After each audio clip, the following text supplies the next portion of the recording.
This talk was given by Roshi Rafe Martin, guiding teacher of the Endless Path Zendo, a lay Buddhist community in Rochester, New York. Join our practice, in person or online, at endlesspathzendo.org. So today is Saturday, January 20th, and we'll resume with a reading from the Heart of Dogen's Shobogenzo, translated by Norman Waddel and Masao Abe.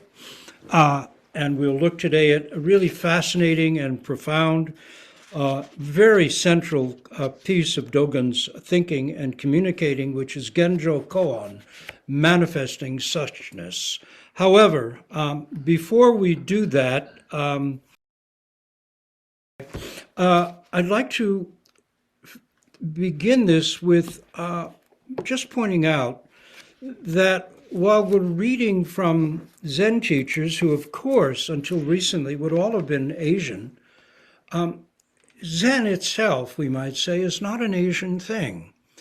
Hakuin someplace writes about if you thought it was something far away across the seas, then you'd have reason to feel left out or have reason to mourn. But it's closer than close. It's always been right here, wherever human beings are. And we certainly have a number of poets in the West, including in America, whose work demonstrates that they've had deep awakening experiences. I'm thinking of a couple, one in England.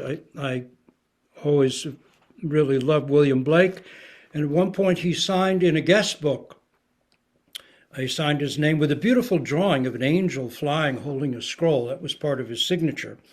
And in the scroll it said, William Blake, or W. Blake, born, and he gave his dates, 17 something, whatever. And then he added, and has died several times since. I wonder what the other people at that party made of that.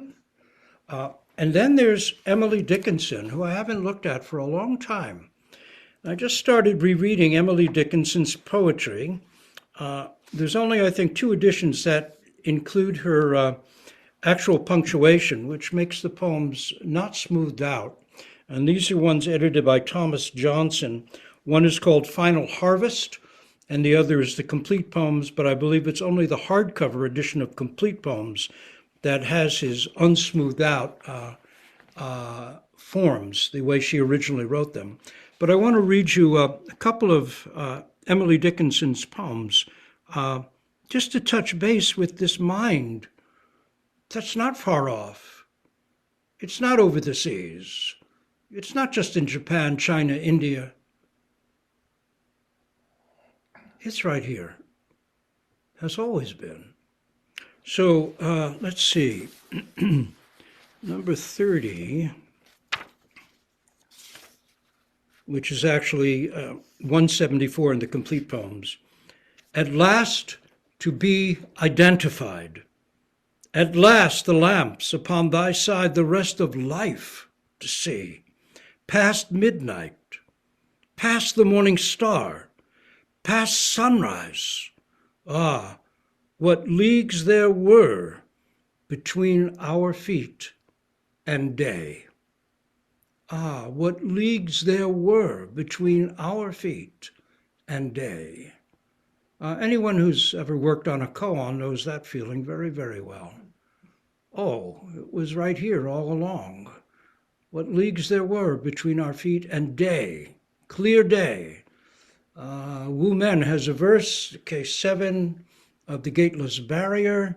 Zhao Chu says, wash your bowl, which goes, because it is so very clear, it takes so long to realize what leagues there were between our feet and day. You have to go past midnight, past the morning star, past sunrise. What leagues there were between our feet and day. Like Blake, oddly, she talks about having died twice already. And she wonders if this strange and wonderful event will happen a third time. Anyone who's practiced Zen has some sense of what she's talking about. She was finding a language for something that no one around her had a language for. The creative energy and endeavor, like Blake's, is really pretty extraordinary. In any case, here's the one I did mark. The heart is the capital of the mind. The mind is a single state. The heart and mind together make a single continent. One is the population, numerous enough. This ecstatic nation seek. It is yourself. It is yourself. If you get a chance, take a look at Emily Dickinson. You may be surprised. She's not the hallmark card writer that I used to think she might have been. There's a lot, a real power of language, a real complexity of thought to really try and put into words something that is very hard to put into words. So now, one place she actually talks about talking about her travel towards day. We said past midnight, past the morning star, past sunrise. She talks about reaching costumeless consciousness,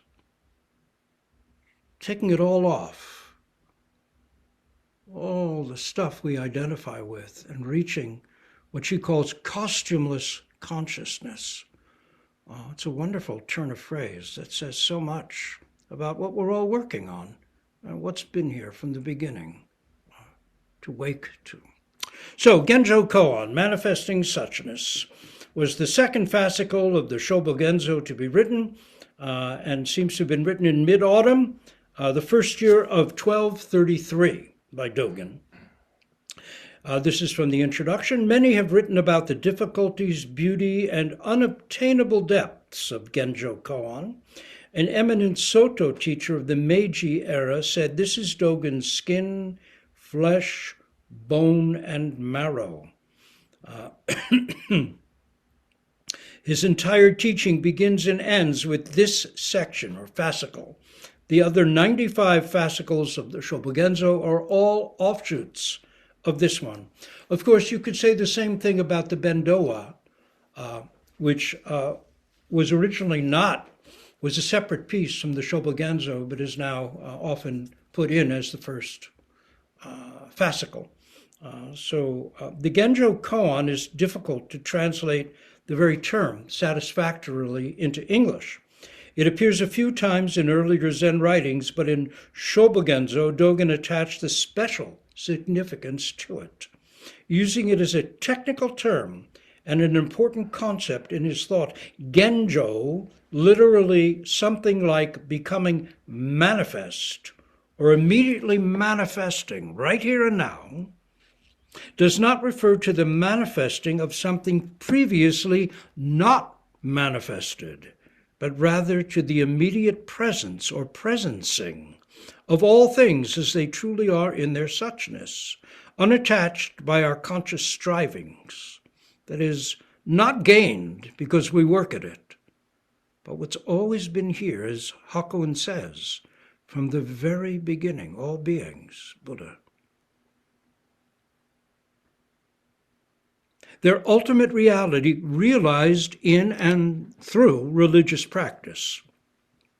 According to Shobogenzo Sho, the earliest commentary on Shobogenzo, koan indicates both the individuality of things and their absolute equality, the sameness of their differences, the difference of their sameness. Hence the term Genjokoan points to ultimate reality in which all things exist in their distinctive individuality and are at the same time identical in their presencing or manifesting of suchness. All things are different. All things by virtue of their immediate original reality, the same. Sameness and difference, the essence of prajna paramita. Form is only emptiness. Emptiness only form. So, Genjokoan, when all things are the Buddha Dharma, there is illusion and enlightenment, practice, birth, death, Buddhas, and sentient beings.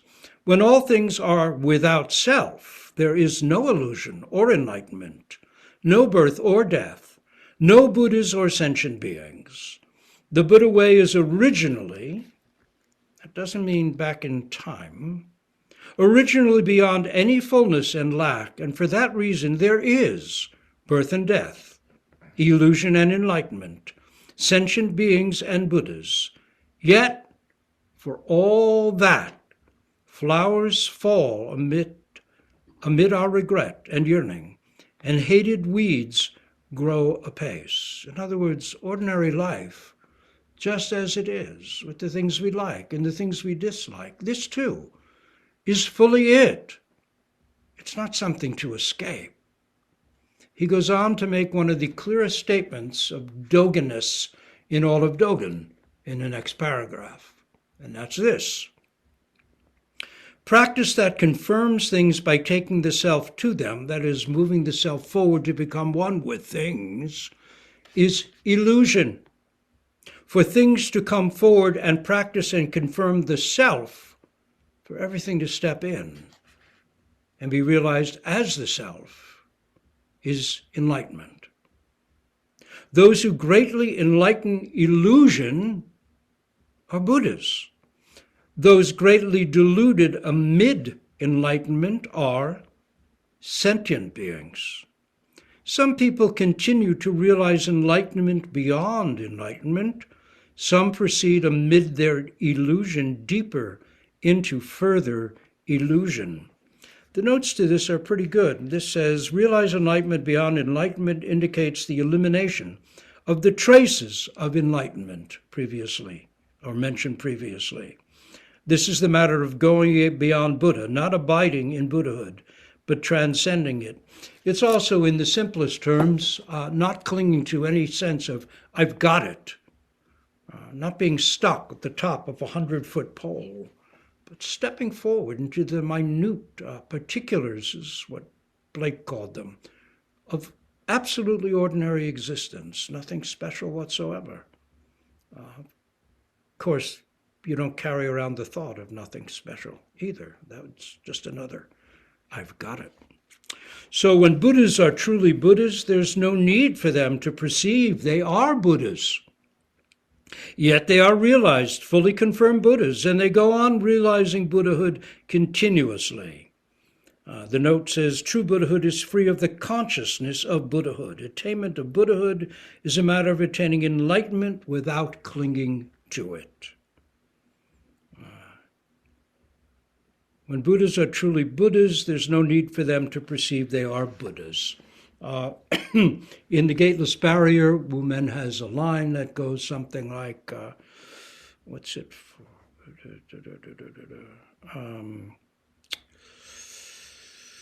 Let's see. I approve of the old barbarian, this is speaking of Bodhidharma, I approve of the old barbarian's realization. I do not approve of the old barbarian's understanding. When ordinary people realize they are sages, when sages understand they are ordinary people. Buddhists are not necessarily self-conscious, is what it means about being Buddhas. There's nothing they're carrying around. Seeing forms and hearing sounds with body and mind as one, they make them intimately their own and fully know them. What is this fully to know them? To know them the way we know water is cold, to know when that water is hot. That's the knowing. But it is not like a reflection in a mirror. It is not like the moon on the water. And the note for this says,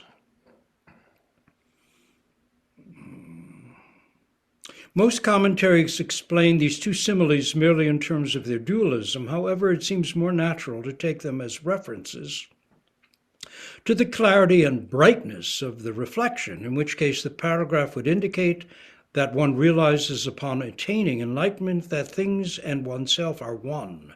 But it is not that the moon reflected on the water, that is the hearer or seer, receives the total moonlight, that is the Dharma, in all its clarity and brightness, because in this case, when they realize one side, the other side is darkness. This is the idea of Genjokoan that Dogen expresses below as when he attains one Dharma, he permeates, or they permeate that one Dharma. When they encounter one practice, they practice that one practice. And the moment one's realization is ultimate, it is manifested, but one's inherent being is not necessarily all manifested. In other words, all beings are Buddha, but doesn't mean all beings are Shakyamuni Buddha. All beings are little Buddhas, and there are big Buddhas, there are long bamboo, short bamboo. That's just fine. To be confirmed by all dharmas is to cast off. Oh, hold on.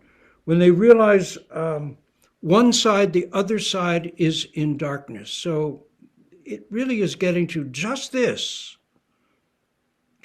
flower, just this cup, just this dog, just this person. There's no one looking. There's just the scene. There's just the herd. There's just the tasting. One side is bright, the other side is dark. There's no one there. Now, here again, Dogen slips into one of the most central of all Dogenese statements. This is the core of it, right here. To learn the Buddha way is to learn oneself. To learn oneself is to forget oneself. To forget oneself is to be confirmed by all dharmas. To be confirmed by all dharmas is to cast off one's body and mind and the bodies and minds of others as well. All trace of enlightenment disappears, and this traceless enlightenment continues on without end. To learn the Buddha way, or to practice the Buddha way, some translations say, others say to study the Buddha way, is to learn, practice, or study oneself. To learn, practice, or study oneself is to forget oneself. When you really look into it, what self are we talking about? What self is there? Who is it that hears sounds with the ears? Who is it that sees colors with the eyes? Who is it that feels the body with the body? Who is it that tastes tea with the tongue? To really study the self is to forget the self-centered self. That is so much like a wall or a barrier between us and every other thing, the 10,000 things, gone. To forget oneself is to be confirmed by all dharmas. Everything steps in and is myself. We don't become one with things. The self-centered self falls away, and we discover the 10,000 things are my own original body. To be confirmed by all dharmas is to cast off one's own body and mind, and the bodies and minds of others as well. All trace of enlightenment, who would have this enlightenment? All trace of enlightenment disappears. And this traceless, that is unself-conscious, unself-centered intimacy, another word for enlightenment, continues on without end as a practice, not as a thought about it. I approve of the old barbarians' realization. I do not approve of the old barbarians' understanding. It continues as a practice realization, not a thought that I've got it. The moment you begin seeking the Dharma, you move far from its environs. The moment the Dharma has been rightly transmitted to you, you become the person of your original part. When a man is in a boat and looks back at the shoreline, it may seem to him or her or them as though the shore is moving. But when they fix their gaze closely on the boat, they realize it is the boat that is moving. In like manner, when a person tries to discern and affirm things with a confused notion of their body and mind, they make the mistake of thinking their own mind, their own nature, is permanent and unchanging. Isn't that what we'd like to believe? Myself is permanent and unchanging. I can be saved. But if they turn back within themselves, making all their daily deeds immediately and directly their own, the reason that all things have no selfhood becomes clear to them. All things have no selfhood. Now, that doesn't mean provisionally, of course. I'm me and you're you. But what else is going on?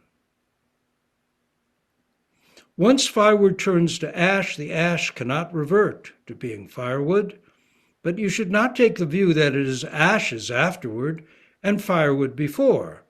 You should realize that although firewood is at the Dharma stage of firewood, and that this is possessed of before and after, the firewood is at the same time independent, completely cut off from before, completely cut off from after. Ashes are the Dharma stage of ashes, which also has a before and after, just as firewood does not revert to wood once it is turned to ashes. Human beings do not return to life after they have died. Buddhists do not speak of life becoming death. They speak of being unborn. Since it is a confirmed Buddhist teaching that death does not become life, Buddhists speak of being undying.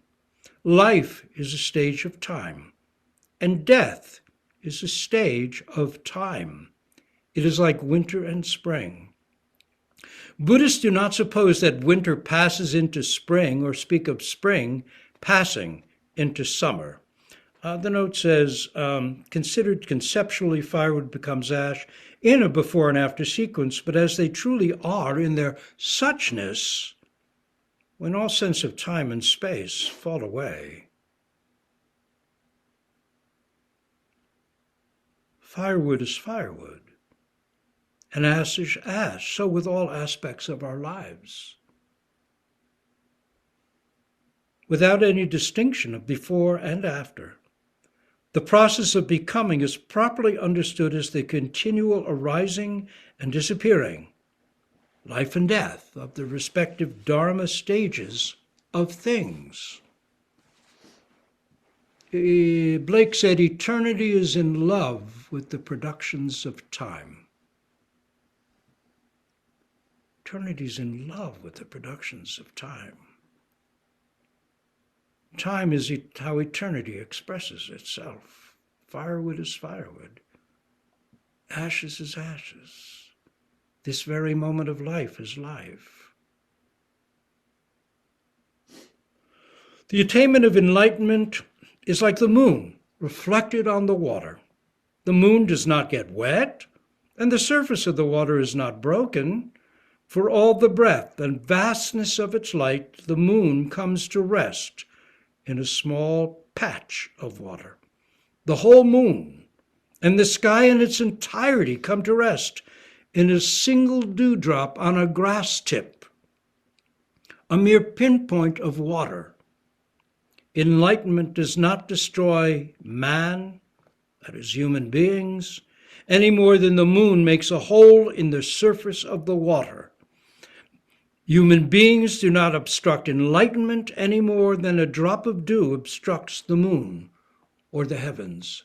This is an incredibly wonderful image of complete interpenetration. Thich Nhat Hanh uses the expression interbeing. A single drop of water on the tip of a grass blade contains the entire moon and sky.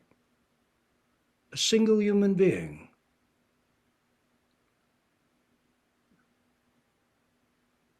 When body and mind fall away, the world of the 10 directions is my entire body, contained in every single human being, like a hologram. And the Avatamsaka Sutra talks about towers within towers within towers. Or the net of Indra, which is a vast web and is a jewel at every intersects, whatever that's called, where the lines of the web would cross. There's a jewel there. And each jewel reflects, contains all the other jewels, all of them. So here Dogen uses a wonderfully simple metaphor of a tiny... Human beings do not obstruct enlightenment any more than the drop of dew obstructs the moon or the heavens. The depth of the one will be the measure of the other's height. As for the time, the quickness or slowness of enlightenment's coming, you must carefully scrutinize the quantity of the water, survey the extent of the moon and the sky.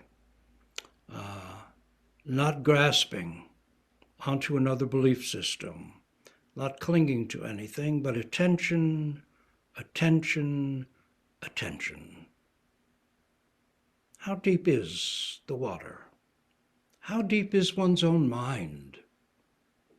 How far away are the moon and stars? How far away is the speck of dust or the cup of tea before you? What distance is there?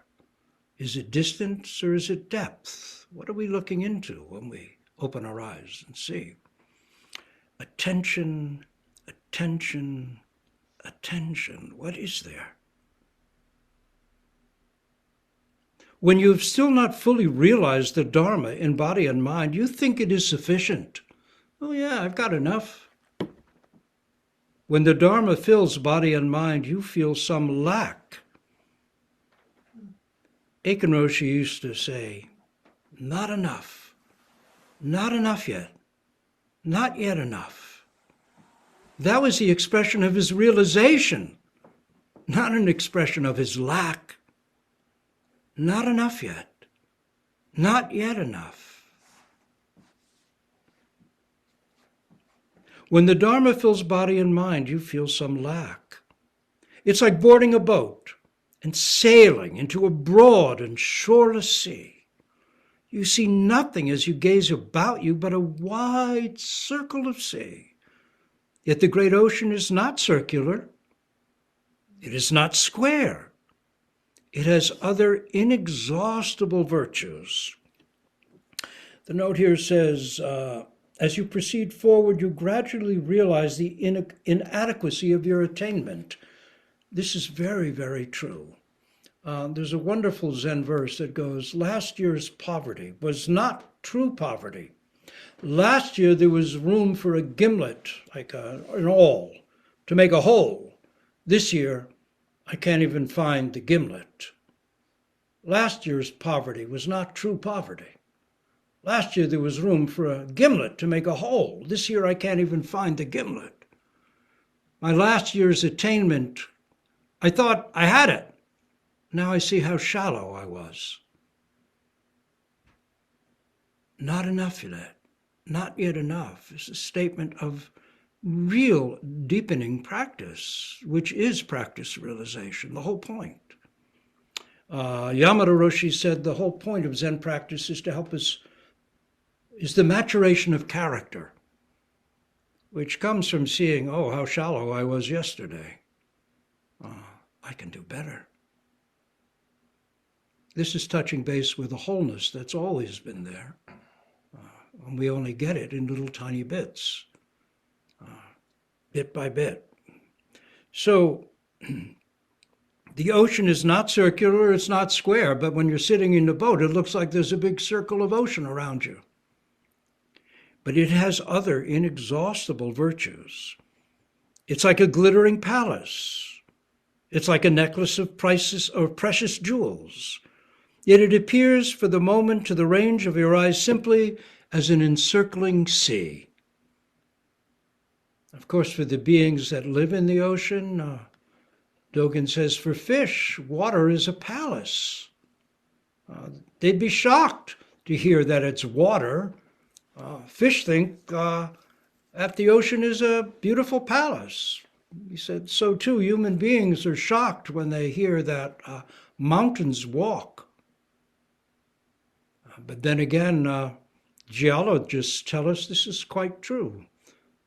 The top of Mount Everest is, limestone, which means at one point, this highest point on the planet was once the bottom of a sea. Mountains endlessly walking is something that Dogen says. Everything has inexhaustible virtues. It only looks like it looks to us. Said hungry ghosts see the ocean as so much blood and pus. We see water. Fish see a palace. What is it? It is the same with all things. The dusty world and the Buddha way beyond may assume many different aspects, but we can see and understand them only to the extent that our eye is cultivated through practice. In other words, by attending to the practice, the 1, 2, 3, to move, to who's hearing. Our self-centered conception of what's before us, what we are, loosens up, at times falls away. We have a greater cultivation, an ability to see at times what's here, which is not come through conceptual understanding or thinking, but is cultivated through practice, the falling away of our self-centered conditioning, practice realization. Costumeless consciousness is what Emily Dickinson called it. The sense of presence where you're not separated from things. Something that's our original nature that we miss again and again and again, turning the great ocean into a little circle around us. If we're to grasp the true and particular natures of all things, minute particulars is how Blake described it. If we're to grasp the true and particular natures of all things, we must know that in addition to apparent circularity or angularity, there are inexhaustibly great virtues in the mountains and seas. We must realize that this inexhaustible store is present not only all around us, it is present right beneath our feet and within a single drop of water. It is present right beneath our feet and within a single drop of water. How strange and wonderful this life is when we can cultivate our mind's eye through ongoing practice and begin to just have some respect, some glimmer of the immense virtues of what's right beneath our feet, what's in a single drop of water. Which is why, in terms of actualities of practice, we try to not waste anything, which only builds up a sense of our separation. So again, when brushing your teeth, why waste a single drop of water? Wet the brush, brush your teeth, then turn on the water and rinse. But don't keep the water running. When leaving a room, why leave a light on? Why waste? With food, now that things are compostable, it's a little easier not to waste, but generally, when you're eating, unless you're being served in a restaurant, and then you can always have a doggy bag to take home, Only eat fully what's on your plate. Don't leave over and toss out. Of course, now you can put things in the compost, so it's not wasted. But there are little principles of living our Zen, not being stuck in some profound philosophy, but practical ways to say, yes, every drop of water is present. I've touched base with that. I've had a slight inkling of how precious that is. A single blade of grass. When I sit on the ground in a park, I don't tear up the grass around me idly. I realize that this blade of grass is a life. And so little practical ways for what might be profound philosophy to simply become ordinary and practical. This is how we live, practice realization. Fish swim the water, and however much they swim, there is no end to the water. Not enough yet. Not yet enough. There's no end to the water. There's no limit to practice realization. It's not, oh, I've got it, now I can do something else. There's always more, and it's more interesting. Roshi Kapleau used to say, the further you go, the more interesting it gets. Birds fly the skies, and however much they fly, there's no end to the skies. Yet fish never once leave the water. Birds never forsake the sky. When their need is great, there is great activity. When their need is small, there is small activity. In this way, none ever fails to exert itself to the full, and nowhere does any fail to move and turn freely. If a bird leaves the sky, it will soon die. If a fish leaves the water, it once perishes. We should grasp that water means life for the fish, and the sky means life for the bird. It must be that the bird means life for the sky, and the fish means life for the water. That life is the bird. Life is the fish. We could continue in this way even further because practice and realization and for all that is possessed of life, it is the same. This seems like an abstract point, but he's going to make it very clear with a little story at the very end in just a couple of paragraphs. You just keep this in mind. Fish swim the water, and however much they swim, there is no end to the water. Birds fly the skies, and however much they fly, there is no end to the skies. Yet fish never once leave the water, birds never forsake the sky. Water means life for the fish. The sky means life for the bird. It must be that bird means life for the sky. Fish means life for the water. In the Jukai ceremony, it says something about the harbor and the weir being the most important, not so much the great ocean. That is the very place where you actualize the practice in your shallowness, right along the shore. That's the most important thing. The bird means life for the sky. The fish means life for the water. Your practice brings life, not just to yourself. It makes the great ocean possible. Then again, our little tiny bit of realization, such as we're likely to engage with, doesn't change the fact that the ocean's been ocean from the beginning. Our little realization is certainly wonderful, but it doesn't change what's always been, really, from the very start. So then again, Dogen keeps saying, bird means life for the sky, fish means life for the water, and we can continue this way even further, he said, because practice and realization, for all that's possessed of life, it's the same.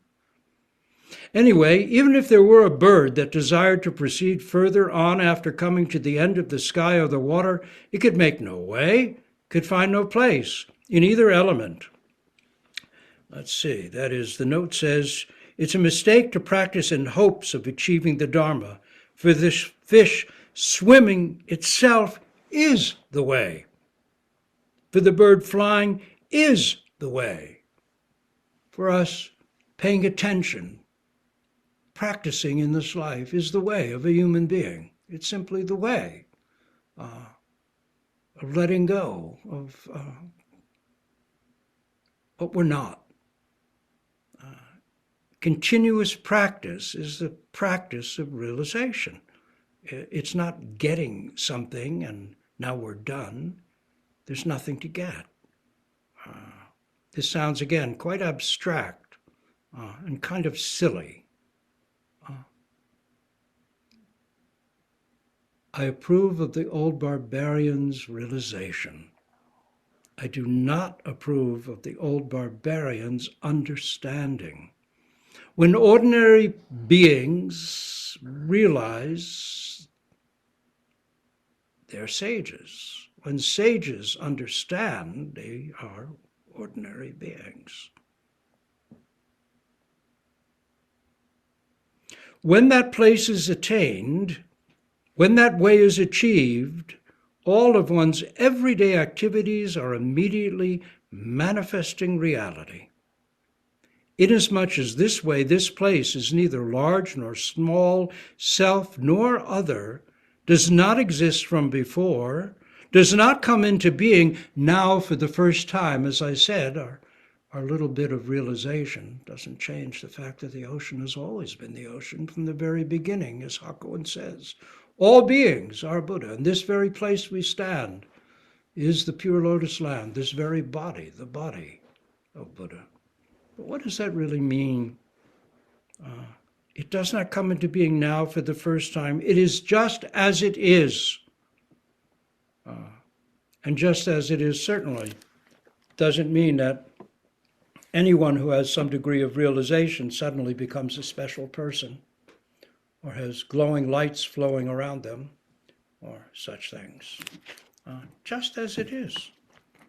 We become, maybe if anything, a little more able to live with greater kindness and compassion, as well as see a little bit more of our own shortcomings, our own failures, our own errors, and are able to do something about it. That is, my poverty last year was not the real poverty. I can grow up some more.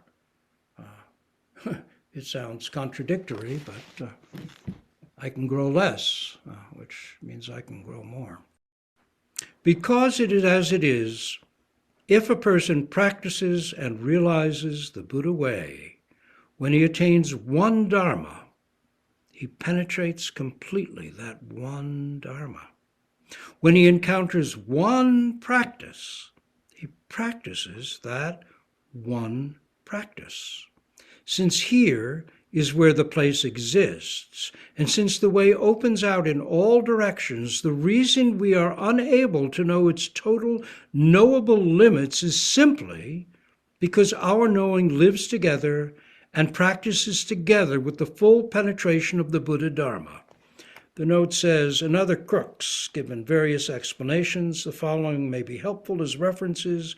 When one person, this is a quote from Dogen, when one person does zazen even one time, again, this is gender-based language, but I'll stop retranslating, he becomes imperceptibly one with each and all of the myriad things and permeates completely all time.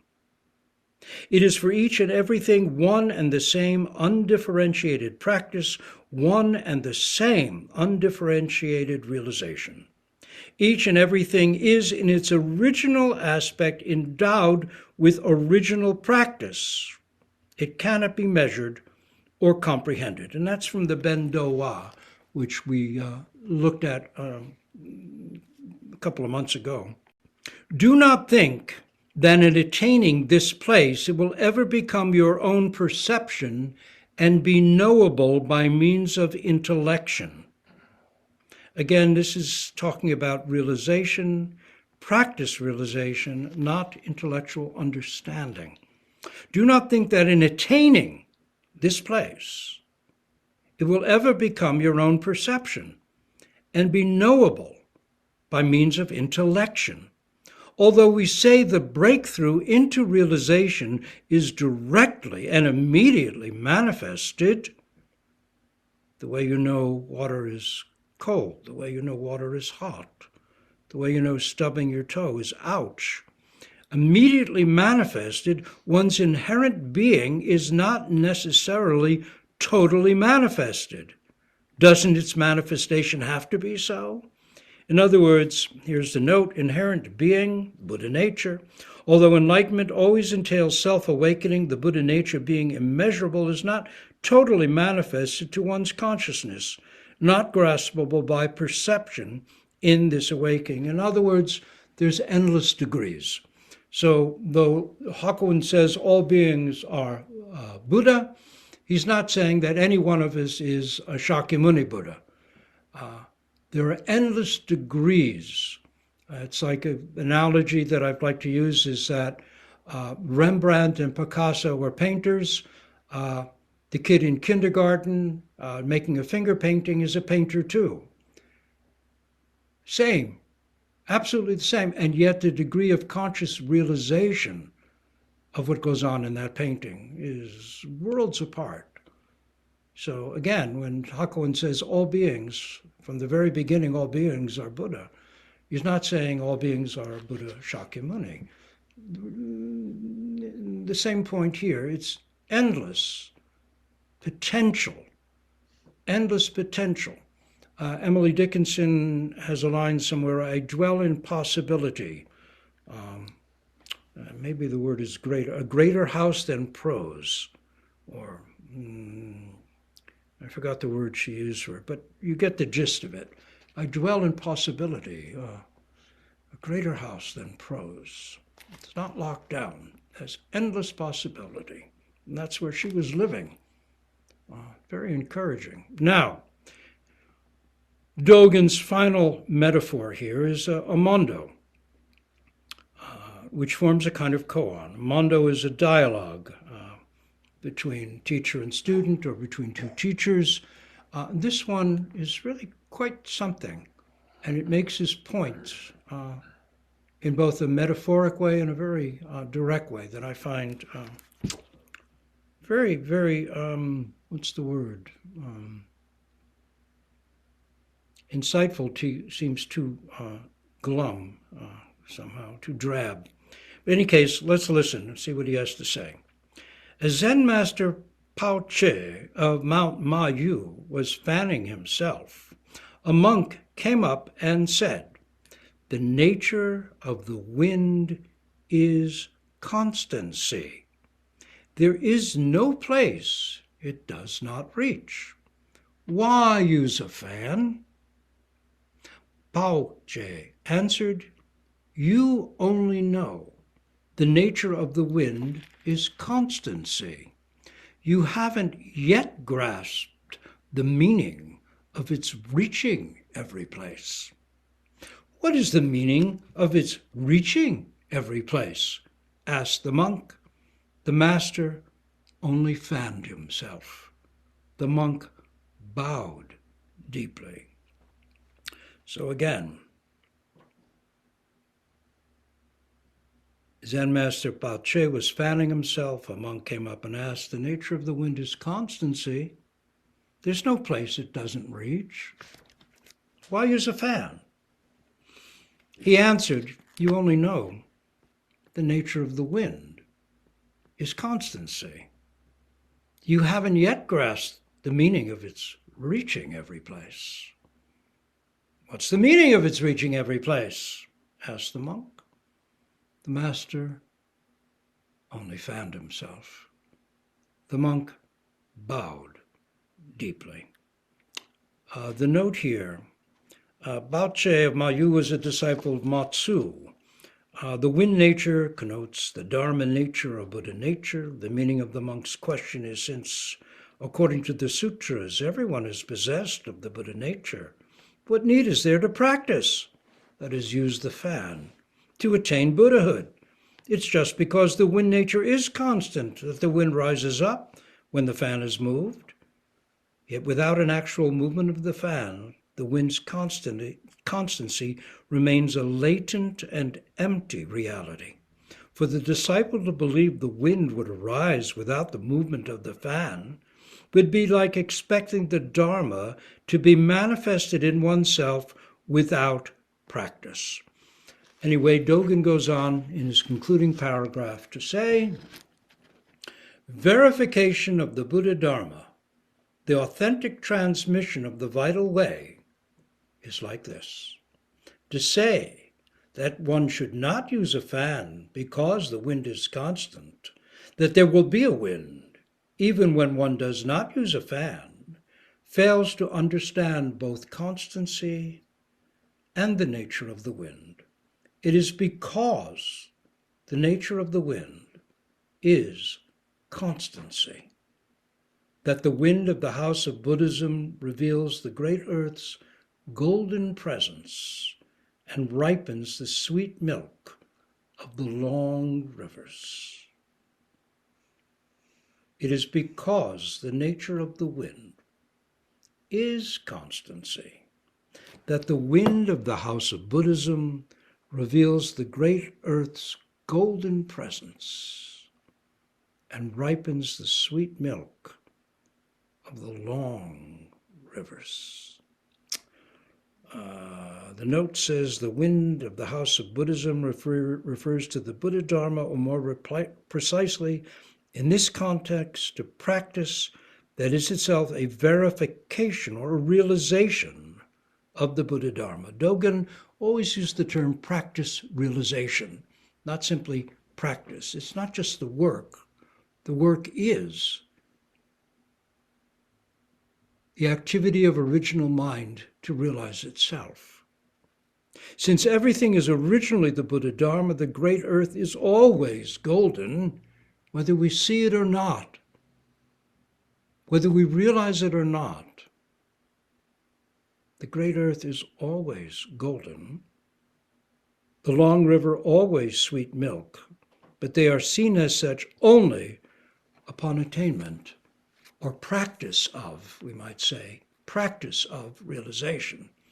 As Dogen says earlier in Genjokoan, through cultivating our I through practice realization is how the world that's actually here becomes accessible to us, beyond our own self-centeredness.